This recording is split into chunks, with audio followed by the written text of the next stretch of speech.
Hi, I'm Dr. Lori Watson and the co-host of Foreplay. I'm your co-host, George Fowler, former firefighter, your couples therapist who loves to talk about sex. Woo! Let's discuss everything about the best sexual techniques to building your emotional intimacy, which is really necessary for great sex. We bring sound, concrete tools to reframe your relationship problems and learn how to fall in love again and feel desire. Listen to Foreplay Radio on the iHeart app, on Apple Podcasts, or wherever you get your podcasts. Hey, everybody, and thank you for listening to this episode of Marriage Therapy Radio. I'm Zach. I'm here with Laura. Today, we are answering a bunch of your questions. We love listener questions. It's really helpful to find out what's on your mind.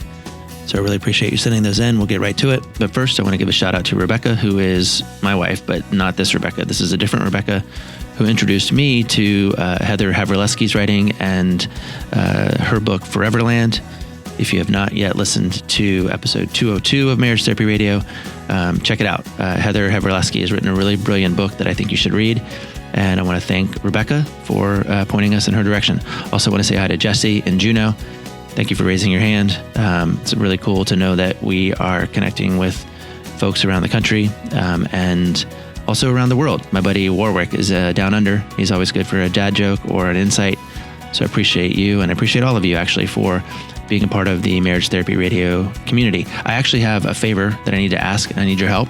Laura and I are brainstorming a new project, and we need your ideas. So I am going to put a questionnaire in on the Instagram. I'll put a link in the bio here right now.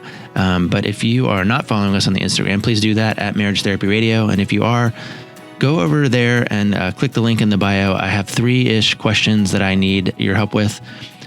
Just so that we can sort of narrow our focus. I am definitely trying to steal your best ideas, so I'm unapologetic about that.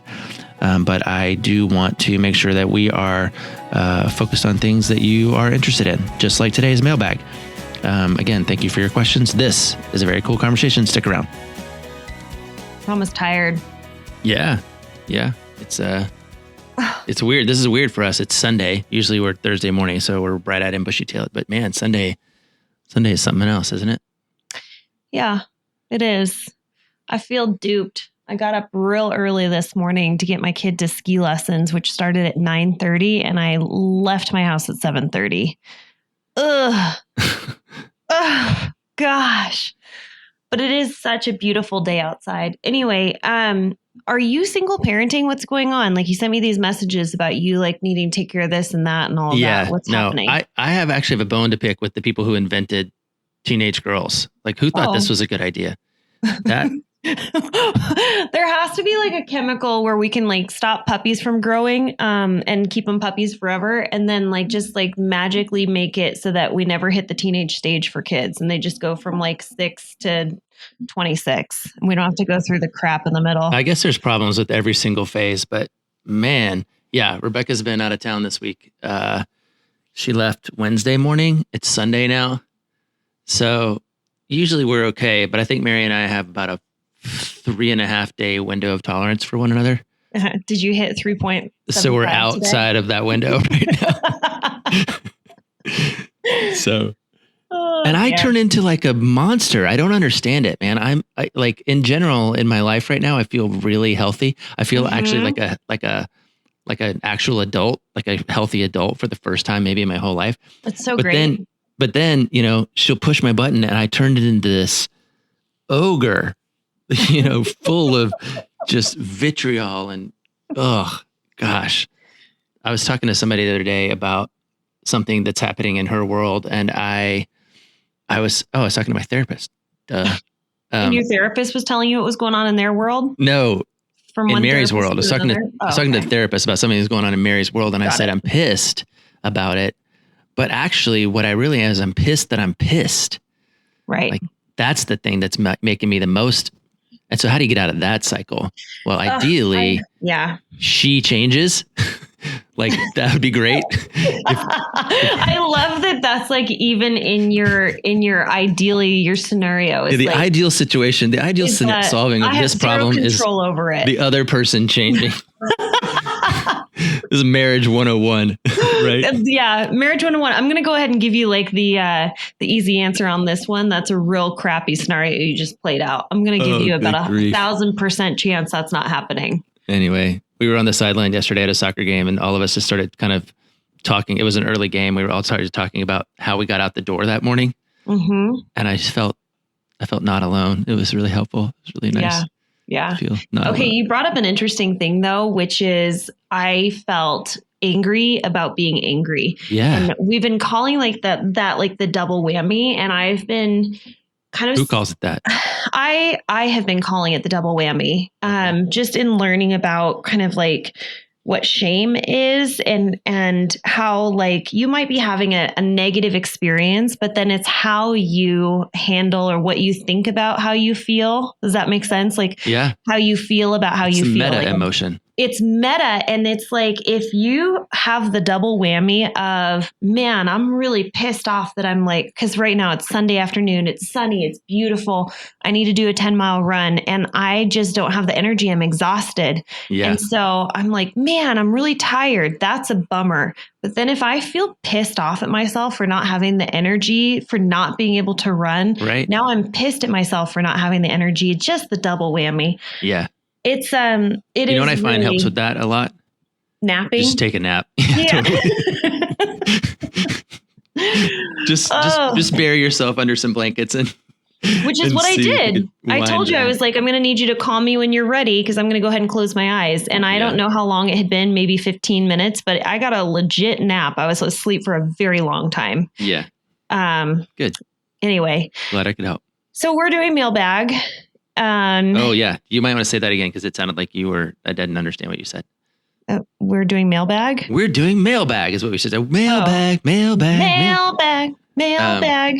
you want to sing it's the really cool. song? People write us, and I think that's really cool. And I want to say again, I have a lot of like respect, or not respect, but maybe appreciation for those of you who trust us to have anything meaningful to say about your life. But right. Given maybe we it's do, sort of like maybe we the don't. Dear Annie, right? Like they give us one paragraph and they're like, okay, solve it for me. What do you think? Like, yeah. Okay. So here's a complex one. And we're just going to get right to it. We're going to go. Yeah. Here we go. Yeah. Okay. Yeah. Let's do it. Okay. So the complexity is basically, it's the one where it's like, I'm not really attracted to my husband anymore. And there was quite a bit of background information about it. But as I'm reading I'm not really attracted to my husband anymore, kind of what's happened is that the husband's pushed back and said, I think you need to go see a therapist. Like you might not be attracted to me any longer, but I think you're the problem, which in all reality, a lot of times when couples come to see me as a couples therapist, they're basically just trying to make a case that they're not the problem. It's their partner that's the problem. Yeah. By the way, your therapist can see straight through that. So like you can go ahead. I just tell people it doesn't work. Like that's not going to work. It's not going to work. Yeah. Sorry. Both of you need to go ahead, raise your hand high to the ceiling and say, hi, my name is so-and-so, and I am the problem in this marriage. What if you were, right? I think that's a really helpful question. And even for this guy, right? What if you were the problem?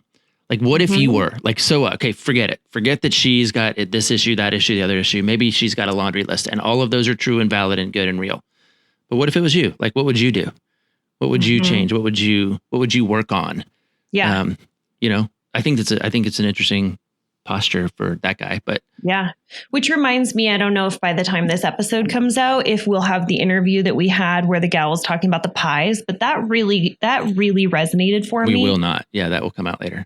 It'll come out later. Well, just a little snippet. I mean, basically what she said is like, stop looking at your partner, start looking at how you can improve your situation, work on your pies. And your pies is your physical well-being, your intellectual well-being, your emotional and your spiritual well-being, which I really liked because I was like, thanks. That gives people something to work on. I try to get her to say baking your pies, baking your pies rather than working your pies. Yeah. But anyway, her name's Kimberly Holmes. She'll be coming. We'll have an interview with her. You can listen to it, Dear Reader. Dear Reader. We'll have that in the middle of March, I think. Yeah. Dear Reader, kind of like this is like, hello, Annie. You know what? I mean, I don't know if we're still answering this guy's question or this lady's question or not, but here's the thing that's been interesting to me lately. If you haven't seen it, I know you have, but if you haven't seen it on the internet right now, not right now, it's always on the internet, but there's a YouTube video called It's Not About the Nail. Oh, yeah. And the notion of that's not about the nail is there's this lady and she's got a nail comically in her forehead. And all she wants is for her husband to listen, right? She just wants her husband to listen. She just wants her husband to listen. And why don't you just listen to me?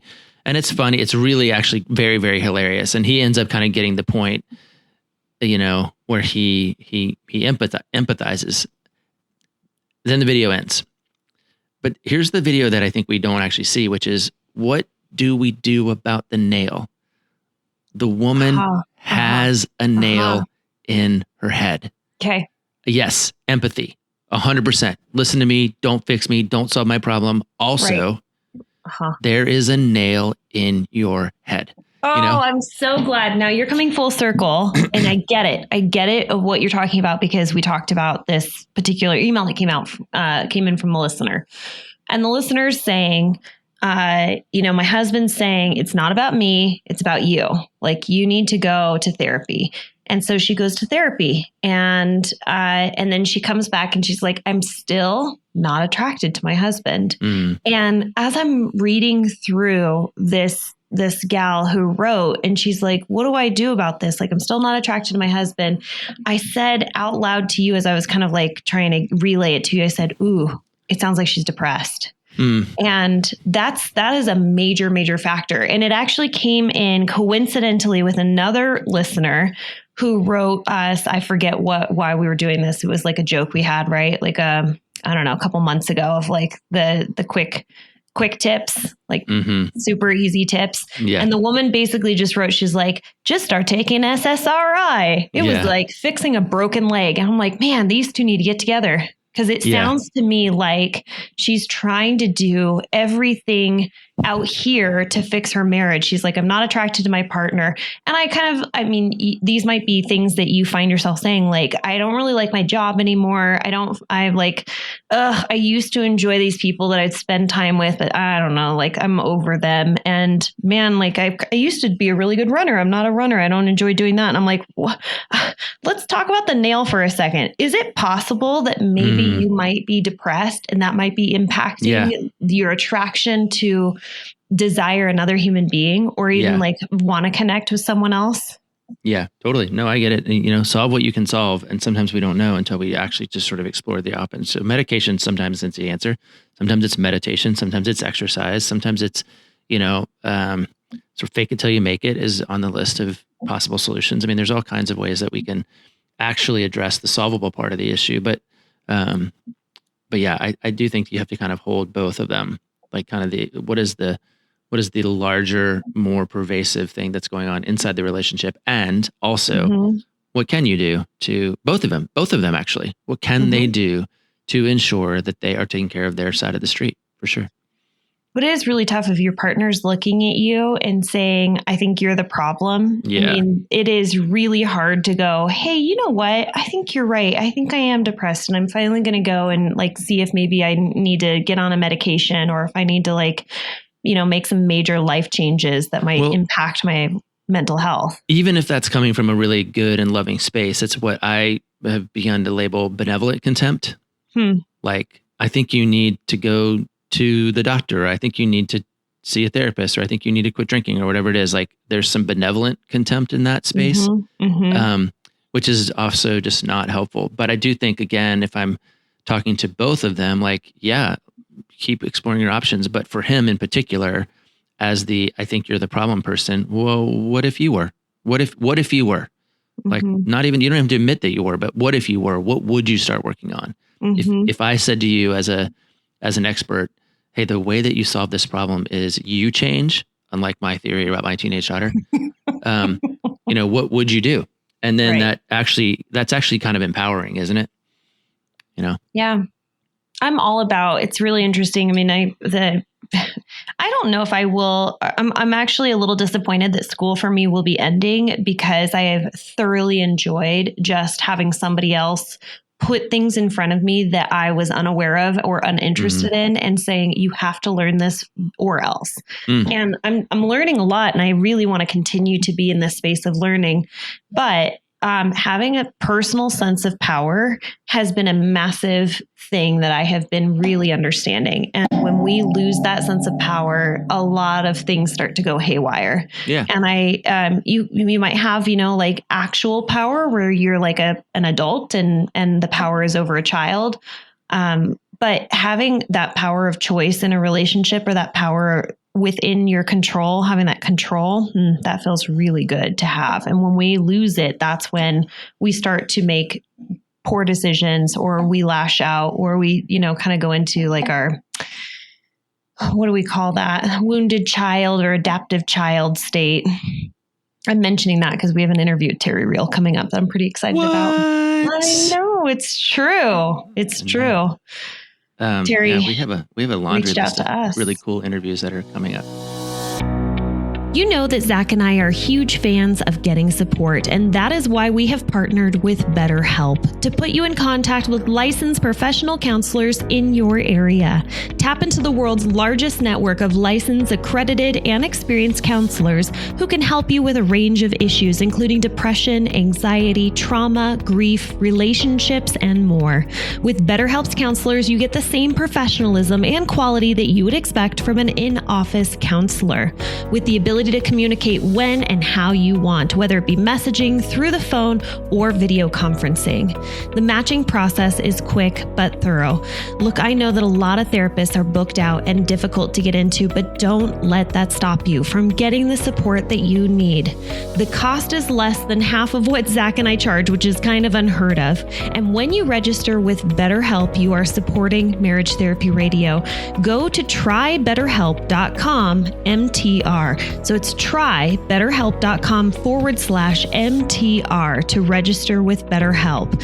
TRYBETTER help, HELP.com/MTR, and you receive a special discount as a Marriage Therapy Radio listener. Hey, can I read another question?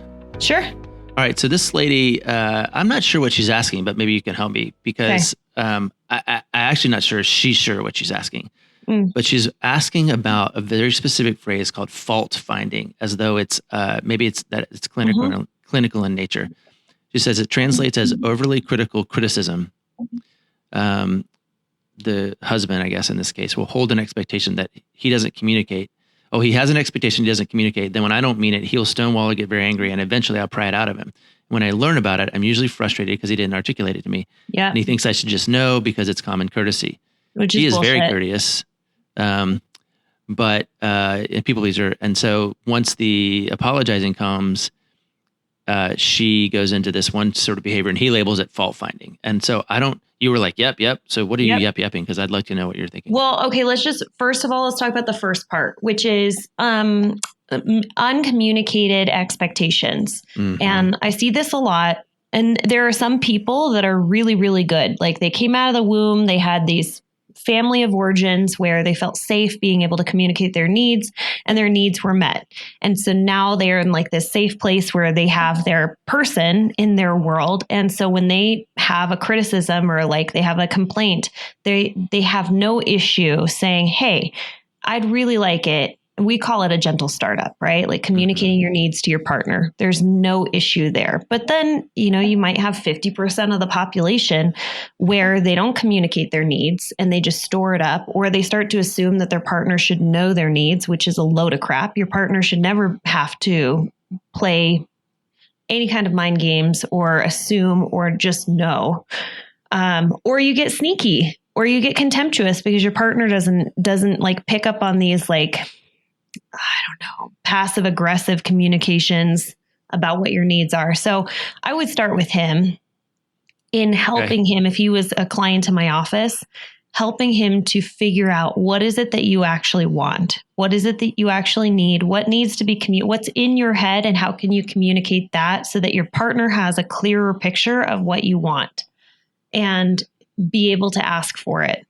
That's where I would start. That's where I find fault, first of all, with this. So naturally, she's in a space of confusion or disarray because she doesn't know how high the bar is that she's being asked to clear. Yeah, but yes.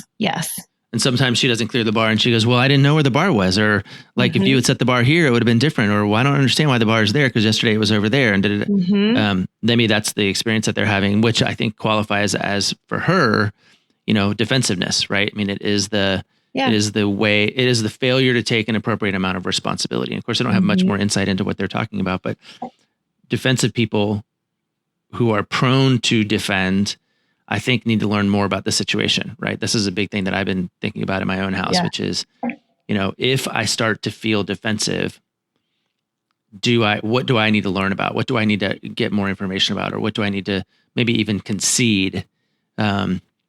Which I think, if we go back even to the top of our time today, like when you're outside your sort of window of tolerance, whether that's fatigue or just sort of, lack of change or lack of perceived change, or you're hungry, angry, lonely, tired, that can be a lot harder. Yeah. So part of it, I think, if we circle back even to what you said, is beginning to set that whole conversation up for success.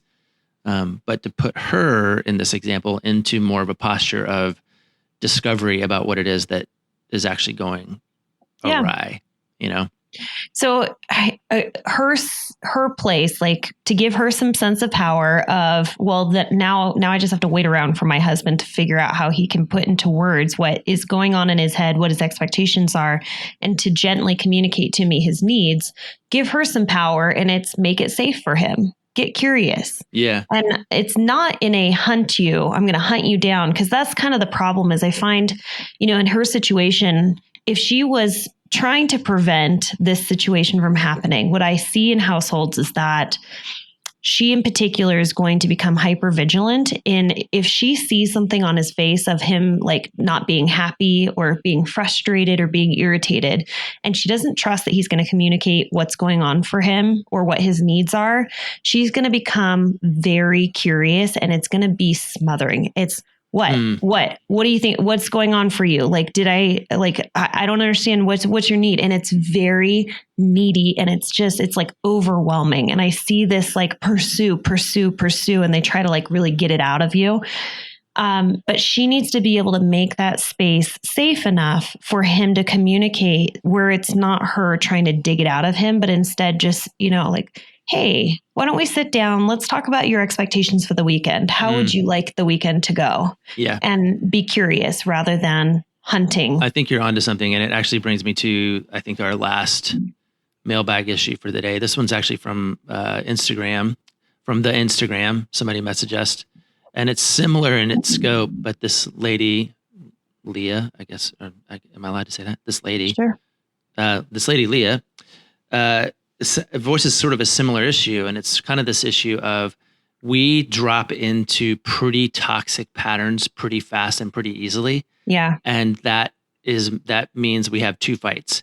We have the fight that is about the fight, and then we have the fight that is about the thing that we need to actually just solve or resolve. Yeah. Right. And so the fight about the fight is usually the one that's loaded with contempt and criticism and defensiveness. And that one takes a really long time, and it's exhausting for everybody. The other one is the one that you actually get things done, or maybe you actually make decisions. So I think what you were saying there at the end is this idea of, hey, what are your expectations for the weekend? And let's make sure that we have that conversation every Friday at 3 p.m. Right. In that particular situation, from the first email, it was a blended family scenario. And so balancing all of those priorities and commitments and loyalties is always hard inside a blended family scenario, but easier when we can map it out a little bit, right? Easier when we can sort of say, and maybe he can go into the weekend and go, hey, I'm just feeling I feel like we've had, your son now for 3 or 4 days, and I'm starting to feel a little insecure. So I'm going to need an extra measure of, hugs and kisses this weekend. Yeah. And that changes the whole thing, but it's not in real time and in real space when you can't think about it. So even to Leah's issue about, how do we separate the fight about the fight from the fight about the thing, right, into two different spaces? And it's literally, you separate them into two different spaces. Yeah. Right. Yeah. Like, have like the preemptive. I mean, if you can get to the point, I don't know if very many people think or are even aware enough to have the pre-fight. And it's not even the pre-fight. It's just I had this moment where, I shared we were getting ready to go up to Elk Lake, and I'm really realizing with myself that I am an introvert. I don't like human beings after like day 2. Mm-hmm. I get really overstimulated. And so having the pre-fight of before we even get to Elk Lake, let me let you know what's pre-fight. I like the that. pre-fight, right? It's like, let me just kind of let you know sort of where I'm at. I have some anxieties as we head up there. And this is what I think I'm going to need. I'm going to need to maybe leave a day early. I'm going to need to probably go to bed early. I'm going to need a little bit of a quiet time. And you can have like that pre-fight if you know that like, hey, we're going to have the step kid every other weekend. So let's talk about what can you anticipate about what your needs might be and how can you communicate those expectations to your partner. Sort of the pre-fight, so that you're having that conversation before you ever get triggered by that sense of discomfort, anxiety, depression, whatever might come up for you. I wonder too if that doesn't also include the pre-sex. Like this lady at the top who's not attracted to her partner. Mm-hmm. Do we wait until we're attracted? Like there's this whole debate, right? Whether attraction or desire comes first, right? Or attraction or arousal comes first, and whether or not it matters and all that other stuff. Like, is there a space to begin to say, hey, if we're solving for more sexual intimacy, is there a measure of trying to do it in the predictable, planned space? Because your natural inclination isn't making it easier in the, sort of spontaneous arousal space. Okay, that'd be interesting to think through. Yeah, let me just kind of draw this out a little bit because I think talking about sex is a lot of fun. But what you're talking about is if you're waiting around to feel aroused, for oftentimes, especially for women, that's going to come maybe the day right before your period, which means that if you happen to be home and there's no kids at home and you're not working and you're showered and like all the things are in place, and then all of a sudden you have this like spontaneous arousal, and then you can hunt your partner out and he's not working or she's not working. I mean, it's just like if you wait for this spontaneous arousal to come around and that's when you initiate sex, you are never going to have sex. And so it's what you're talking about is what if maybe perhaps you just engage and then you build that arousal. Like it's the middle of the day and I'm tired, but my partner wants to connect with me. So I say, okay, let's do it. Can you give me a back massage and then maybe rub my butt and then maybe like say some naughty things and all of a sudden I'm feeling aroused. Now you've just created that arousal. Like now that you couple have from desire. Like that couple from the first email when I'm saying to him, like, well, what if you were the problem? Her primary complaint is I'm not aroused. And it's like, well, what if you were? Okay. What if you were? What would you do? What would you do then if you were aroused? Yeah. What would you do? What if you were? You know what?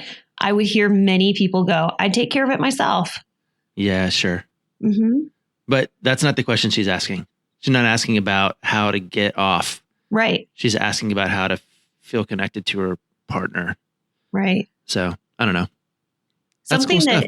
Something that's been kind of eye-opening for me is if you are the if you're the high desire partner. So let's just say if you, Zach Brittle, are a high desire partner and I'm the low desire partner, who has the most control in the relationship?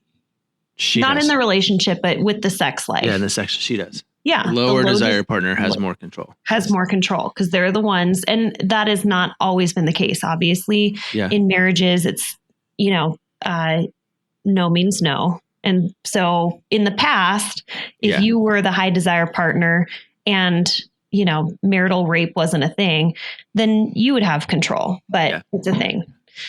Anywho. By the way, can I end with a movie recommendation? Did you just end me?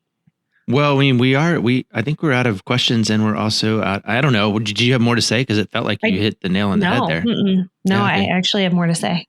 Oh, you do? Okay. Yeah. My bad. Go for it. Okay. So, and then can I end with a movie recommendation? Yes, you may. So I'm the low desire partner. What's been kind of blowing my mind is that you, as the high desire partner who wants to have sex, what can you do to put me in the mood? What can you do to earn or help me to feel more at peace so that I can tap into pleasure? So it's almost like, I hear a lot of men that are... I can tell you, I think you ought to go get therapy. Me? And come back when you're fixed. Oh, that's so sweet of you to say. No, but it's actually the wrong answer, isn't it? Like, yes, it is. So 100%. what can I do to yes, tell me, what can I do? Because it's like, if you're frustrated, what can I do, you want to have sex, what can you do? That's a really great question for you to ask. Hey, low desire partner, I really would love to have sex with you. And I'm like, I'm not really in the mood. Then the next follow-up question is, how can I help you? How can I help you get in the mood? Well, I'm worried about work tomorrow. I've got a pile of laundry. I have to, bake a million cookies, blah, blah, blah. Awesome. What can I do to take that off of your plate? How can I get you to tap into your ability to feel at peace? How can I help you? If that is the follow-up question, rather than, hey, do you want to have sex? No, I'm not into it. And then you go storm off and be pissed off. Okay, you're not into it. What might help you get into it? How can I help you? Or of course, another version of that same question is, okay, cool. I still want to be with you and near you. Like, what's a good alternative? Should we play a board game? Can we go for a walk? Like, I still do want to feel connected to you. Yeah. And then maybe that itself is the gateway to, being able to circle back and go, hey, now can we have sex? I mean, you're not trying to, whatever, but I get you. Yeah. How can I help you to feel more at peace and be able to tap into your pleasure? Because right now you've got a lot of other things that are competing for your thoughts and all of that. And I want to be able to, they call it like chore play, are there any chores that I could take off of your plate to help clear up, your thought process? Yeah. All right. What's the movie recommendation? Have you been watching movies? Yeah, I've actually been watching a lot. I've been actually watching a lot in a very specific style that I'm trying to learn more about, but that's a different conversation for a different day. Side note, this reminds me of our interview with the LA Times. She's like, did you see this movie? Did you see this movie? And I'm like, nope. I didn't see any of those. Okay. So this movie, it's called The Last Duel. It's on HBO Max right now. It's got Ben Affleck and Adam Driver and Ben Affleck. What's the other guy? Matt Damon. And then Jodie Comer, who is fantastic. She's from this show called Killing Eve, if you've never seen it, which is also a really cool show. But the movie is based on this historical interaction or historical thing that actually happened, a duel. That was a duel to the death between these two people. One was married to Jodie Comer's character. The other one raped Jodie Comer's character. Okay. The movie is told in 3 chapters. The first chapter is through the lens of the husband. The second chapter is through the lens of the guy who assaulted Jodie Comer. Mm-hmm. And the third chapter is through her lens. So it's the same story told 3 times through 3 different lenses. Interesting. And 3 different perspectives with 3 different protagonists. Okay. And ultimately, it's a feminist movie. She is the hero of the movie, but it can be uncomfortable. But I think it's a really, really good exercise in considering that there are different versions of reality based on who's telling the story. Mm-hmm. And it's, there's there's some parts of it that are uncomfortable. And if you're a person who's averse to violence, like there's a duel to the death in it. And so it can get but I think it's really interesting movie to watch with someone that you love and then to walk out and go, hey, so what do you think? Yeah. What did you see? What do you think went on here? Because there's a lot to consider.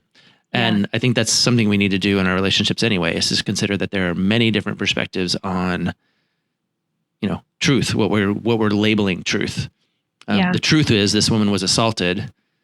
And also there are other versions of the story that make that assault mean different things depending on who you are. So and I'm really going to just layer on top of that, which is so much of what I apply in my work with couples is, hey, we had this really nasty thing that happened last weekend and we're still not over it and it still hurts and we're still, divided. I'm like, okay, so here's what we're going to do. You're going to talk about what that event meant to you, your experience of it, what it was like. Just go ahead and tell your partner what it's like to be you a week ago and how it impacted you. And I want the partner, this is the most important part. This is the healing that happens. The partner to hear it and to understand it and to be able to say, wow, I get that hurt you. It makes sense. It makes a lot of sense to me. You're going to validate them. That's how couples get over those situations when you feel a rift between you. And so what you were just talking about is a really important exercise. And it is something that I do over and over and over with couples to help them be able to heal from nasty stuff that has occurred in the past is you just show up and you listen and you validate the experience that was true and valid for them, even though it's different for you. And then later on, we learn about what to do with the actual nail. That's right. That's right. Okay. Let's land this plane. Thank you for meeting with me on a Sunday and waking me up from my nap. Appreciate it. Yep. And you go enjoy your daughter. I'm also single parenting. She's gone. She's gone week. for like 4 more hours. So I have like a respite. I don't have to see her again until like 6:30. I hope you heal yourself up so you're ready to take on more parenting. There we go. All right. Adios. Yep. Thanks so much for listening to this episode of Marriage Therapy Radio. And, sometimes we play commercials, sometimes we don't, but just want to remind you that if you figure out that maybe there is a nail in your head and you want to go ahead and just take some time to focus on what would it be like if you were to actually take some control, maybe that requires a therapist to work with. So we have partnered with BetterHelp. You can go to trybetterhelp.com/MTR. That's Marriage Therapy Radio. And that will give you the discount when you begin working with a therapist in your area. If you have any questions about it, reach out to us at info@marriagetherapyradio.com. Thank you for all of your time and attention, making your relationship better today than it was yesterday.